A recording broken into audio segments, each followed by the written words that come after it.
ഇത് ഏത് ഭാഷ? എന്താ ഇത്? വെൽക്കം. വെൽക്കോ? ഇത് മെൽക്കോ ആണ്. ഓഹോ, അങ്ങനെ വായിക്കാമോ? I am Perlal. Your sweet name please? Bhavani. Bhavani, ഒന്ന് മനസ്സ് വെച്ചാൽ ഈ കലവറ നമുക്കൊരു മണിയറയാക്കാം. മൗനം, സമ്മതം. മുത്തച്ഛന് ആ മസാല ദോശ എന്താ ചെയ്തു? മസാല ദോശ? മദാൽ ദസ. മദാലസ. മദാസല. അതെ, ഞാൻ തേങ്ങ കൊടുത്തപ്പോഴേ ഒരു പീസ് വെള്ളത്തിൽ പോയതാണ്. സവാള ഗിരി ഗിരി ഗിരി ഗിരി ഗിരി. സവാള ഗിരി ഗിരി ഗിരി ഗിരി ഗിരി ഗിരി.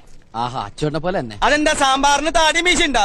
കൂടുതൽ ഇളക്കല്ലേ? ഇളക്കണ്ടെങ്കിൽ വേണ്ട, ഞാൻ പോവാ. എടോ, താനെങ്ങനെ പോണേ? അപ്പൊ എന്തിനാ ഇളക്കല്ലേ ഇളക്കല്ലേ എന്ന് പറയണേ? ഇളക്കല്ലേ ഇളക്കല്ലേ എന്ന് പറഞ്ഞാൽ ഇളക്കാനാണ്. എന്നാ പിന്നെ അത് പറ. കേട്ടില്ല പന്നി. ഇളക്കല്ലേ ഇളക്കല്ലേ എന്ന് പറഞ്ഞാൽ ഇളക്കാനാണ്. എനിക്ക് ടെൻഷൻ ഒന്നും ഞാൻ എന്റെ 2 കാലും അടുപ്പിൽ വെച്ച് കത്തിക്കിട്ടു. അപ്പോൾ നീ പഠിക്കുള്ളൂ. ആ കിണ്ടിന്നാണല്ലേ പറഞ്ഞത്? ഞാൻ കേട്ടത് കുണ്ടിന്ന. സോറി, തെറ്റിദ്ധരിച്ചു. സ്നേഹത്തോടെ ഇവര് വെച്ച് നീട്ടുമ്പോ എങ്ങനെയാ മോളെ കഴിക്കാതിരിക്കണേ? സ്നേഹത്തോടെ ഇത്തിരി ആട്ടുംകാട്ടെടുത്ത് ഉണക്കമുന്തിരി എന്ന് പറഞ്ഞാൽ നിങ്ങൾ തിന്നോ? വെറുതെ ഒരു മിനിറ്റ് പോട്ടെ മോളെ. ഇവൻ നല്ല ചെറുക്കനാ. ഇവന്റെ കൂടെ പോയ പട്ടിണി. മാറിക്കിടും. നീ